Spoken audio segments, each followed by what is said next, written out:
Fascist Awami League নিষিদ্ধ হয়েছে আলহামদুলিল্লাহ। অনেকে কইতেছেন না এইটা নিষিদ্ধ না, এটাই আইনত নির্বাহী আদেশে নিষিদ্ধ। আইনিভাবে নিষিদ্ধ হবে যদি আমরা পর্যাপ্ত পরিমাণে প্রমাণ দাখিল করতে পারি আদালতে। তারপরে সারা দেশে এক নতুন মেরুকরণ হইতেছে আওয়ামী লীগের বিচার প্রশ্নে। এই মেরুকরণে বিএনপি ছাড়া ফ্যাসি বিরোধী সবাই রাস্তায় নামিছিল। এই ঐক্যটাই আগামীর বাংলাদেশ। এই ঐক্যের শুরু মার্চ ফর গাজা থেকে। বিএনপি এখানে ছিল কিন্তু না থাকার মতোই, শেষ মুহূর্তে এসে ট্রেনে ওঠার মতো আর কি, লাস্ট মোমেন্টে এসে একটা বক্তৃতা মেরে গেছে। এই আওয়ামী লীগ নিষিদ্ধের আন্দোলনে বিএনপি নাই, ছিল না। বিএনপি আমাদের সাবেকে বলতেছে আমরা আহ্বান জানাইছি, ওনারা আসেন নাই। ফেয়ার এনাফ, ওনারা ওনাদের রাজনীতি ঠিক করে নিছে, ওনাদের জন্য আওয়ামী লীগ নিষিদ্ধ কোনো জরুরি বিষয় না। কিন্তু এটাই হবে আগামীর বাংলাদেশের রাজনৈতিক ফ্রন্ট, যারা আওয়ামী লীগ নিষিদ্ধের প্রশ্নে মাঠে নামছে। এই ফ্রন্ট যদি দাঁড়ায় যায় তাহলে বিএনপি খুবই মুশকিলে পড়বে এদের সাথে নির্বাচনে মোকাবেলা করতে, কারণ এরাই ভারতীয় আধিপত্যবাদের বিরুদ্ধে আওয়ামী লীগের নিষিদ্ধের পক্ষে। আওয়ামী লীগকে কি নিষিদ্ধ করা উচিত? অনেকে কইতেছে এটা একটা ফ্যাসিবাদী আচরণ। এই প্রশ্নটা আমরা কিভাবে ফয়সালা করব? আমাদের এই প্রশ্নের ফয়সালা করতে হবে আবেগের ঊর্ধ্বে উঠা, কোনো ঘৃণা বা আবেগের বশবর্তী না হইয়া এটা আমাদের ফয়সালা করতে হবে। এমনভাবে করতে হবে যেন ওই কথা কামেলারা কোনো যুক্তি তুলে ধরতে না পারে, বিএনপি যেন পিছলাই যেতে না পারে। বিএনপি আওয়ামী লীগ নিষিদ্ধের প্রশ্নে কোনো শক্ত অবস্থান নিতে পারে নাই, তাই না? এক এক সময় এক এক কথা বলিছে, এক এক নেতা এক এক আর্গুমেন্ট দিচ্ছে। সব কিছুর সার কথা হইতেছে বিএনপি নির্বাহী আদেশে আওয়ামী লীগের নিষিদ্ধ চায় না। গয়েশ্বরবাবু বলছেন যে আজকে আওয়ামী লীগ নিষিদ্ধ করেছে, আগামীতে তারা বিএনপিকেও নিষিদ্ধ করতে পারে। যমুনা আর শাহবাগে না আইসা বিএনপি পলিটিক্যালি লস করলো, কিন্তু এই ছাড়া বিএনপির উপায় ছিল না। এটাই সেই পলিটিক্যাল লাইন যেটা বিএনপি গ্রহণ করেছে। আবার বিএনপির চেয়ারপারসন মানে খালেদা জিয়ার উপদেষ্টার কথা শুনেন, জোগাড়টার কথা শুনেন। না, মিমি সাহেবের যে খেলা জড়াইছে এই ছেলে পেলেদেরকে নিয়ে, আমি তো বলি ন্যাশনাল এনসিপি না, ন্যাশনাল চিলড্রেন পার্টি। এই বাচ্চা কাচ্চারা কখন কি মনে চায়, এখন দুধ খাবো না, একটু পরে চকলেট খাবো, একটু পরে রসগোল্লা খাবো না, খাবো না। দেশটাকে তো এরকম মনে করছে। আর ওই লুটপাট করে কিছু টাকা পয়সা, এরা তো আসলে গড় আছে দর নাই, এইরকম গড়ের ছেলেরা আসছিল এখানে, এবং এদেরকে কালো শক্তি এদেরকে রেডি করিয়া কয়েক বছর এই কাজটা করাইছে। এখন এরা ধরাকে সরা জ্ঞান করে। কয়জন মানুষ আইছে ইউনূস সাহেবের বাড়ি ঘেরাও করবো, পুলিশ বাধা দেয় না, মিলিটারি তাদেরকে দুলাভাই ডাকে, হ্যাঁ আব্বাজান ডাকে পুলিশে। এরা এত আদর যত্ন, মেয়েরা মানে জামাই আদরে নিয়ে আসে। কয়জন লোক হয়েছে এখানে? আওয়ামী লীগের যদি বাধা না দেয়, এখনো যদি বাধা না দেয়, আওয়ামী লীগের ঢাকা সিটির একটা ওয়ার্ড থেকে যে লোক একটা এখানে আসবে ইউনূস সাহেবের এইখানে, অতগুলো লোক তো হয় নাই। আজ এরা যদি 200-500 লোকে এইভাবে দাবি করে আর রাস্তার মধ্যে বৈশা যদি একটা কোটি কোটি মানুষের একটা রাজনৈতিক দলকে নিষিদ্ধ করে দিতে পারে, ভালো ভালো। কিন্তু এই নিষিদ্ধ তো এই পৃথিবীতে কোনো কারণে কোনো ডেমোক্রেটিক লোক, কোনো গণতন্ত্র বিশ্বাসী লোক চাইতে পারে না। আমার দলও চায় না, আমিও চাই না। এটা তো হইতে পারে। এটা কি করবে তারা? আওয়ামী লীগকে নিষিদ্ধ করলে জনগণ করুক, এ হলো আমার কথা। এরা কারা? এরা কি? ওর কথা আর কইবার চাই না। তো ওই বিএনপি করে নাকি আওয়ামী লীগ করে? আবার মির্জা ফখরুল কি বলেছিল? উনি কইছিলেন আওয়ামী লীগকে নির্বাচনে বাধা এবং নিষিদ্ধ করা উচিত না। কইছিলেন রাজনৈতিক দল হিসেবে কাউকে বাধা দিতে পারি না আওয়ামী লীগ নিষিদ্ধের বিষয়ে ফখরুল। আবার এখন কইতেছেন 18 কোটি মানুষ আওয়ামী লীগকে চায় না। তো উনারা কি বলেন বুঝা বলেন কিনা আল্লাহ জানেন। আওয়ামী লীগকে নিষিদ্ধ করার প্রশ্নে কেন বিএনপি দ্বিধান্বিত? কারণ তারা মনে করতেছে যে বাংলাদেশে ইসলামপন্থীদের উত্থান হয়েছে, তারা একা ইসলামপন্থীদের ঠেকাইতে পারবে না। এই জন্যই তাদের এই দ্বিধা বইলে আমার মনে হয়। মির্জা ফখরুলের বক্তব্য আমরা পরে আবার একটু বুঝে দেখব, কিন্তু এবার আসেন দল হিসেবে আওয়ামী লীগের বিচার কেন হবে সেটা একটু বুঝে দেখি। আসিফ নজরুল ভাই বলছেন রাজনৈতিক দলগুলো চাইলে আওয়ামী লীগ নিষিদ্ধ করা যাবে।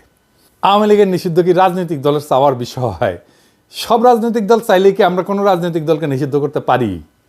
আবার ধরেন কেউ চাইতেছে না, তাইলে কি আমরা কোনো রাজনৈতিক দলকে নিষিদ্ধ করতে পারবো না? এটা একটা জটিল প্রশ্ন। এই প্রশ্নটা আমাদেরকে খুব গভীরভাবে বুঝে দেখতে হবে। কেন আওয়ামী লীগের বিচার আর নিষিদ্ধের বিষয়টা রাজনৈতিক দলগুলোর চাওয়া না চাওয়ার বিষয় না, এমনকি জনগণের চাওয়া না চাওয়ার বিষয় না। ধরেন একজন ব্যক্তি অপরাধ করলো, তাকে ব্যক্তিগতভাবে দায়ী করা যায়, এটা খুবই সহজ কথা। কিন্তু যখন একটা রাজনৈতিক দল সংগঠিতভাবে অপরাধ করে, রাষ্ট্রবিরোধী কাজ করে, মানবাধিকার লঙ্ঘন করে বা গণতন্ত্র ধ্বংস করে, তখন বিষয়টা শুধু ব্যক্তির অপরাধ থাকে না, তখন তা হয় ইনস্টিটিউশনাল বা সাংগঠনিক অপরাধ, যার বিচার দল হিসেবে করা যায়। তো এই সংগঠিত অপরাধটা কি আসলে? এই সংগঠিত অপরাধ হইতেছে রাজনৈতিক দলের সেই অপরাধ যা রাষ্ট্রের যে বুনিয়াদী আদর্শ সেটাকে ধ্বংস করে দেয়। রাষ্ট্রের বুনিয়াদী আদর্শটা কি, এটা বুঝতে হলে আমাদের বুঝতে হবে রাষ্ট্রটা আসলে কি। এই বিষয়টা একটু জটিল মনে হইতে পারে, কিন্তু সেলসেলাইয়া বুঝে যাবেন, কোনো অসুবিধা নাই। এই বিষয়টা আমাদের বোঝা খুবই দরকার, কেন আওয়ামী লীগকে আমরা নিষিদ্ধ করতে চাই। রাষ্ট্র আমাদের সবার সার্বভৌম ক্ষমতার একটা অংশের সমষ্টি, মানে সবার, আপনার আমার সবার সার্বভৌম ক্ষমতার একটা অংশ আমরা দিয়া রাষ্ট্রটাকে বানাই। যে আমরা রাষ্ট্রকে দিয়া, ওই সার্বভৌম ক্ষমতা রাষ্ট্রকে দিয়া তারা শক্তিশালী করি। কেন করি? কারণ সে আমাকে রক্ষা করবে, এটা রাষ্ট্রের দায়িত্ব। ধরেন আমরা কেউ মারল, একজন মর্যাদাবান মানুষ হিসেবে আপনার আমার দায়িত্ব হচ্ছে পাল্টা মাইট দেওয়া, তাই না? যে আমরা মারছে, আমরা পাল্টা মাইট দিই না। কেন দিই না? আমি আমার পাল্টা মার দেওয়ার ক্ষমতাকে রাষ্ট্রের হাতে অর্পণ করি আর বলি, আমার এই ক্ষমতা নাও, আর আমারে যে মারছে তার বিচার করো। এই যে রাষ্ট্রের সাথে আমার বোঝাপড়া, জনগণের যে চুক্তি, আমি যে কইলাম যে আমার ক্ষমতা নাও, তুমি এটার বিচার করবা, এটাই হইতেছে সংবিধান। আমার রাষ্ট্রের কাছে নিবেদন করার শক্তি নিয়ে তৈরি হয় রাষ্ট্রের প্রতিষ্ঠান, পুলিশ হয়, আর্মি হয়, আদালত হয়, নির্বাচন কমিশন হয়, আমলাতন্ত্র হয়। তাহলে রাষ্ট্রের মৌলিক কাজ হতেছে নাগরিকের সুরক্ষা দেওয়া। সরকার আমরা নির্বাচন করি এই রাষ্ট্রকে চালানোর জন্য, সে আমার আপনার চাকর, কিন্তু সেই যখন মালিক হইয়া বসে আর রাষ্ট্র যেটার মালিক সেটা দখল নিয়ে নেয় আর আমার বিরুদ্ধেই কৃপান তোলে, আমারে সুরক্ষা কি? আমি হয়ে যাই জুলুমের শিকার, আমারে ক্রসফায়ারে দেয়, আমারে গ্রুম করা হয়, আমার সম্পদ লুট করা হয়। সে বলতে থাকে এটা আমার দেশ, আমার বাবা স্বাধীন করেছে, আমি দেশের মানুষকে খাওয়াই, আমি এটা করে দিয়েছি, ওইটা করে দিয়েছি, আমি তো বলে দিয়েছি, সব বন্ধ করে বসে থাকবো, আমি টিভি চ্যানেল দিয়েছি, আমি মোবাইল দিয়েছি, আমি উন্নয়ন করেছি, আমি আমি আমি আমি আমি আমি এইটা একটা রাষ্ট্রের সাথে, ওই নাগরিকের সাথে কন্ট্রাক্টের বরখেলাপ। এটাই রাষ্ট্রের বুনিয়াদী বৈশিষ্ট্যকে ধ্বংস করা। এই দলকে রাষ্ট্রে থাকতে দেওয়া যাবে না, এটা ক্যান্সার। এটাকে কাইটা ফেলে না দিলে আপনাদের মেরে ফেলবে। সব দল যদি চায়, সব মানুষ যদি চায় না এই দল থাকুক, তাও এটারে থাকতে দেওয়া যাবে না। মির্জা ফখরুল বলেন যে জনগণ সিদ্ধান্ত নেবে আওয়ামী লীগ থাকবে নাকি থাকবে না। এটা একটা বুলশিট। এটাতে বোঝা যায় উনি রাজনীতি বিষয়টাই বুঝেন না, অথবা ইচ্ছা কইরা বিভ্রান্ত করতেছেন। আওয়ামী লীগকে নিষিদ্ধ করা জনগণের সিদ্ধান্ত নেওয়ার বিষয় না। এটা আগে আলাপ করছে কেন, আর একবার একটু বুঝে দেখি। কোন দল তাদের আদর্শ বা রাজনীতি একটা গণতান্ত্রিক রাষ্ট্র সহ্য করতে পারবে কিনা, এই সিদ্ধান্তগুলো নির্ধারিত হয় মূলত আইনের শাখা বা জুরিসপ্রুডেন্স এবং রাজনৈতিক দর্শনের আলোকে। এগুলোর সাথে জনমতের কোনো সরাসরি সম্পর্ক নাই। এটা জনমতের বিষয়ই না, এটা একটা আইনি বিষয়, এটা একটা রাজনৈতিক দর্শনের বিষয়। জনমত দিয়ে তাইলে কি করা হয়? জনমত দিয়ে করা হয় রাষ্ট্র কেমন হবে, কি ধরনের ন্যায় বিচার ভিত্তিক কাঠামোর উপরে দাঁড়াবে, সেটাই জনমতের মূল ফয়সালা। এই জনমতের ভিত্তিতে রাষ্ট্রে যে একটা ইনসাফের কাঠামো গড়ে ওঠে, ইনস্টিটিউশন গড়ে ওঠে, আমরা যেটাকে ইনস্টিটিউশন বলি, সেইটাই আইন প্রয়োগের মাধ্যমে কার্যকর হয়। কখনো কখনো জনমত রাষ্ট্রীয় ফাউন্ডেশনের, এই বুনিয়াদী ফাউন্ডেশনের পরিপন্থী হতে পারে। সেই পরিস্থিতিতে জনমতে তোয়াক্কা করা যাবে না। রাষ্ট্রকে সিদ্ধান্ত নিতে হবে যে তার ন্যায় বিচারমূলক কাঠামো অনুযায়ী এইটা তার ফাউন্ডেশনের পরিপন্থী কিনা। যেমন ক্রসফায়ার, পুলিশ হেফাজতে নির্বাচন, গণধোলাই, এই সমস্ত অনেক দেশে জনপ্রিয় হতে পারে, পাবলিক পছন্দও করতে পারে, কিন্তু তার রাষ্ট্রের মৌলিক ন্যায় বিচার এবং ভাবনার পরিপন্থী। সুতরাং এইগুলা বিচার ব্যবস্থার দৃষ্টিতে খুন, টর্চার, অ্যাটেম্প টু মার্ডার, এইসব ফৌজদারি অপরাধ হিসাবে গণ্য হবে। এইখানে জনমতের দোহাই দিয়া অপরাধের অস্বীকারের কোনো সুযোগ নেই।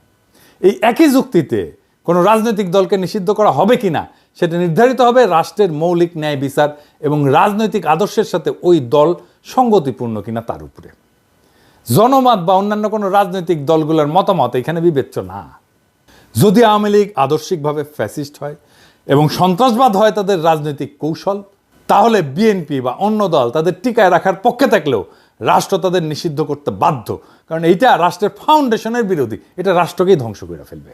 আবার যদি আওয়ামী লীগ এইসব মানদণ্ডে না পড়ে, তাহলে বিএনপি, অন্য দল, জনগণ সবাই বিরোধিতা করলেও শুধু জনমতের ভিত্তিতে তাদের নিষিদ্ধ করা যাবে না। আওয়ামী লীগকে নিষিদ্ধ করাটা ফ্যাসিবাদ না, বরং ফ্যাসিবাদের দোহাই দিয়ে এই ইন্ডিয়ান মাফিয়া দুর্বৃত্তকে টিকায় রাখাটাই একটা ফাতরামি। এরকম ফাতরা বাংলাদেশে অনেক জন্ম নিয়েছে, কথা কামাল একটা সবচেয়ে বড় ফাতরা হয়েছে। ওরে রাজনীতি বুঝাই দিতে হবে। রাজনীতি কি? যদি কোনো দল গণতন্ত্র ধ্বংস করে, নির্বাচনকে নাটকে পরিণত করে, বিরোধী মত দমন করে, গুম খুনকে রাষ্ট্রীয় নীতি বানায়, তবে সেই দল রাষ্ট্রের বিরুদ্ধে অবস্থান নেয় এবং রাষ্ট্রকে ভেতর থেকে ধ্বংস করে। এই ক্ষেত্রে রাষ্ট্রের দায়িত্ব হইতেছে সেই দলকে নিষিদ্ধ কইরা রাষ্ট্রের নীতির এবং গণতন্ত্রের শুদ্ধতা রক্ষা করা। আওয়ামী লীগকে বিচার করার প্রশ্ন উঠলে দেখতে হবে তার রাষ্ট্রীয় গুমের মূল সংগঠক কিনা, তারা নির্বাচন ব্যবস্থাকে ধ্বংস করে ক্ষমতায় ছিল কিনা, তারা প্রশাসন এবং বিচার বিভাগকে দলীয়করণ করেছিল কিনা, তারা রাষ্ট্রের জনগণের সম্পত্তি এটা লুট করছে কিনা, পাচার করছে কিনা, তারা কি গণতন্ত্রের মৌলিক কাঠামো ভেঙে দিছে। এই প্রশ্নগুলোর উত্তর যদি হয় ইতিবাচক, হ্যাঁ, তবে শুধু ব্যক্তি না বরং দল হিসেবে তাদের বিচার হওয়াটা ন্যায্য। রাষ্ট্রের একটা নৈতিক আত্মা থাকে। জন রলস বলছিলেন, a just society is one in which institutions are fair. একটা ন্যায্য সমাজ সেটাই যেখানে প্রতিষ্ঠানগুলো ন্যায্য। যদি কোনো দল রাষ্ট্রীয় প্রতিষ্ঠানকে অন্যায্যভাবে ব্যবহার করে তবে সেই দলের অস্তিত্বই রাষ্ট্রের ন্যায়বোধের পরিপন্থী। এই কারণে আওয়ামী লীগ একটা সংগঠিত অপরাধী শক্তিতে পরিণত হয়েছে, রাজনৈতিক দল এটা নাই। তাই এই সংগঠিত অপরাধী দলকে নিষিদ্ধ করা একটা ন্যায়পরায়ণ রাষ্ট্রের দায়িত্ব, দল না। রাষ্ট্র গুরুত্বপূর্ণ। রাষ্ট্র গণতন্ত্র রক্ষা করতে ব্যর্থ হইলে সেটা তার নিজের আত্মাকে হত্যা করে। আওয়ামী লীগ যদি বারবার প্রমাণ করে তারা গণতন্ত্র, মানবাধিকার, আইনের শাসনকে ধ্বংস করেছে, তবে সেই দলের প্রতি সহনশীলতা নয় বরং আইনি এবং নৈতিক বিচারে নিষিদ্ধ করাই হবে প্রকৃত প্রগতিশীলতা। দেখেন, মুজিবের আমলে এইটা স্বৈর শাসন আনছে না, আবার হাসিনার আমলে ফ্যাসিবাদ। একই দল তো, তাই না? একই দল তো বাকশাল করছে, একই দল হাসিনা করছে, একই দল হাসিনা ফ্যাসিবাদ করছে। এইখানে শাহবাগ, যেহেতু শাহবাগে আন্দোলনটা হয়েছে, একটা অংশ প্রথমে শুরু হয়েছিল যমুনা, পরে তারপর ওখান থেকে শাহবাগে আসছে। এইখানে শাহবাগ নামটা বিএনপি নিয়ে আসছে 2013 সালে জামাত বিরোধী আন্দোলনের আইকন হিসাবে। যে আন্দোলন ফ্যাসিবাদ কায়েম করছিল, বিএনপি কইতেছে শাহবাগে সবাই গেছিল, ছাত্রদল যায় নাই। হা, এটা 6 ফেব্রুয়ারির সংবাদ, মানে শাহবাগ শুরু হওয়ার পর দিন। আর 12 ফেব্রুয়ারিতে বিএনপি শাহবাগকে স্বাগত জানাইছে। হ্যাঁ, ওইটা আর কয় না। হ্যাঁ, বুঝছাও। এইবার বিএনপির লোকেরা বলেন তো, আপনার দল কেন স্বাগত জানাইছিল? বিএনপির অনেকে, আমিও সিপিবির কর্মী হিসেবে শাহবাগে গেছিলাম, আমি সাক্ষী, বিএনপির লোকেরা গেছিল। আমার দল শাহবাগ ত্যাগ না করলেও আমি দল ত্যাগ করে তওবা করেছি, ভুল স্বীকার করেছি ব্যক্তি হিসাবে। বিএনপির লোকেরা আমার শাহবাগের টাইমে স্ক্রিনশট আর আগের ভিডিও নিয়ে লাদায় দেখায় আর কি, যে দেখো দেখো দেখো কি কইছিল কি কইছিল কি কইছিল। এই নিয়ে আলাপ করবো আজকে। কিন্তু আপনার দল বিএনপি যে শাহবাগের স্বাগত জানিয়েছিল তার জন্য তওবা করেছিলেন, করেন নাই। হ্যাঁ, বেশি ফাতরামো করেন না। হ্যাঁ, বেশি ফাতরামো করেন না, আপনারাই ধরা খাইবেন। শাহবাগ আওয়ামী নিষিদ্ধের আন্দোলনের জায়গা হইয়া তার ঐতিহাসিক পাপ মোচন করেছে। জার্মানিতে একটা জায়গা আছে, রেইনহার্ড হেডরিক প্লাটস বলে, বার্লিনে। 1930-এর দশকে নাৎসিবাদীর জন্ম ওই জায়গাটায়। হিটলারের জার্মানির প্রতীকী স্থান ছিল এটা। আর 60-70-এর দশকে এইখানেই ছাত্র জনতা নাৎসি অতীতের বিরুদ্ধে এবং সমাজতান্ত্রিক অধিকারের দাবিতে আন্দোলন করে। প্রথমটা ছিল ফ্যাসিবাদের প্রতিষ্ঠার পক্ষে, দ্বিতীয়টা ফ্যাসিবাদের বিচার এবং গণতন্ত্রের দাবির পক্ষে। চীনে দেখেন না তিয়ানানমেন স্কোয়ার, এখানে কি হয়েছিল? 1949 সালে কমিউনিস্ট পার্টির বিজয় ঘোষণা করা হয়েছিল এবং গণচীনের প্রতিষ্ঠার আনুষ্ঠানিকতা এই স্কোয়ারে হয়েছিল। আবার 1889 সালে, তখন আমরা ছাত্র, কেবল ছাত্র জীবনের শেষ দিকে, সে একই স্কোয়ারে ছাত্র তরুণদের গণতন্ত্র এবং রাজনৈতিক সংস্কারের পক্ষে বিশাল বিক্ষোভ হয়েছিল। পরে সেনাবাহিনী গুলি কইরা সেটা দমন করে। প্রথমটা ছিল কমিউনিস্ট শাসনের প্রতিষ্ঠা, আর দ্বিতীয়টা ছিল কমিউনিস্ট শাসনের অবসানের আকাঙ্ক্ষার আন্দোলন। তো শাহবাগের টাইমে আমি একটা বক্তব্য দিয়েছিলাম, সেটা আরও অনেক দিয়েছিলাম, কিন্তু একটা বক্তব্যই ঘুরে ঘুরে বেড়ায়, আপনারা নিশ্চয়ই দেখেছেন। আগে বক্তব্যটা শোনেন, আমি নিজেই দেখাচ্ছি, শুনেন। একটা জিনিস বুঝতে হবে, Jamaat was not a mere collaborator. Jamaat was part of East Pakistan provincial government. তারা 4টা মন্ত্রী ছিল, commerce, revenue, industry and education. 4টা মন্ত্রী নিয়ে ইস্ট পাকিস্তান প্রভিন্সিয়াল গভর্নমেন্ট যারা গণহত্যা চালিয়েছে, যারা সেই আর্মিকে, পাকিস্তান বর্বর আর্মিকে নেতৃত্ব দিয়েছে, সেই সরকারের পার্ট ছিল জামাত ইসলাম। সো সেই গণহত্যার, মুক্তিযুদ্ধের সময়ের গণহত্যার সমস্ত অপরাধের নৈতিক এবং বাহ্যিক ব্যবহারিক দায়িত্ব এই সংগঠনটাকে নিতেই হবে। দেখেন কয় ওরা, দেখি যা কি কইছিল কি কইছিল। আমি ওইটি যা বলেছিলাম তা এখনো ভ্যালিড, আমি এটার পক্ষে। আমি এই কথাটা জামাতকে এখনো বলি, কয়েকদিন আগেই বলেছি। জামাত আমার এলাই হইতে পারে, আমার মিত্র হইতে পারে, কিন্তু তার পলিটিক্যাল মিস্টেকের দায় তো আমি নিব না, কেউই নিবে না। হ্যাঁ, বন্ধু হিসেবে, রাজনৈতিক মিত্র হিসেবে পরামর্শ চাইলে আমি দিতেই পারি, বা পরামর্শ যাতে রাজনৈতিক ভুলকে ট্যাকেল করার জন্য কাজে লাগাইতে পারে, কিন্তু তার রাজনৈতিক দায় তার একান্তই তার, আমার না। আমার মিথ্যার রাজনৈতিক দায় আমি নেব না, কেউই নেবে না। জামাতও আমার মিস্টেকের দায় নেবে না। 1971-এ জামাতের দুইটা বড় ভুল ছিল। না, পাকিস্তানের অখণ্ডতা রক্ষা করতে চাওয়াটা কোনো অপরাধ না, ভুলও না, এটা একটা অনেস্ট পলিটিক্যাল পজিশন। সমস্যা হয়েছে 25শে মার্চ রাতে একটা গণহত্যা হয়েছিল, এটা জামাত নিজেও স্বীকার করে। কি জামাতের ভাইরা, আপনারা স্বীকার করেন না? একটা গণহত্যা একটা জাতির জীবনে খুবই গুরুত্বপূর্ণ ঘটনা। সেই প্রশ্নে আপনাকে ভিকটিমের পক্ষে দাঁড়াইতে হবে, জালেমের বিরুদ্ধে দাঁড়াইতে হবে। জামাত ওই গণহত্যার বিরুদ্ধে কোনো রাজনৈতিক পজিশন নেয় নাই, কোনো বিবৃতিও দেয় নাই। তারপরে আবার কি করছেন, ওনারা মহাসমর হয়ে সরকারে জয়েন দিলেন। হ্যাঁ, পূর্ব পাকিস্তানের সরকারে। ধরেন হাসিনা পড়ল না অগাস্টে, সে তার সরকারে আনু মোহাম্মদকে নিল, পরে জুনায়েদ সাকিকে নিল, সিপিবিকে নিল। তো এরা কি তাহলে সেই জুলাই আগস্টের গণহত্যার দায় নিয়ে ফেললো না? তার দায় তাদের কাঁধে চাপবে না? তো দুইটা মিস্টেক তো, জামাতের কাঁধেও একই দায় চাপছে গণহত্যার।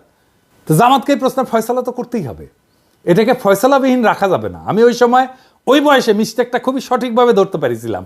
চালান এটা বরং বোঝাবে যে আমি কোনো পলিটিক্যাল মিস্টেক করি নাই।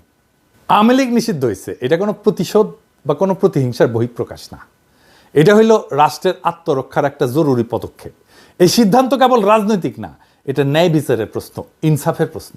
আজ বাংলাদেশের রাজপথে যারা আওয়ামী লীগের নিষিদ্ধের দাবি নিয়ে দাঁড়াইছিল, তারা কেবল একটা দলের বিরুদ্ধে না, তারা দাঁড়াইছে ফ্যাসিজম, দখলদারিত্ব, রাষ্ট্রীয় সন্ত্রাস, ভারতীয় আধিপত্য, ভোট চুরি, গণতন্ত্রহীনতার বিরুদ্ধে, মানবিক অধিকার ধ্বংসের বিরুদ্ধে।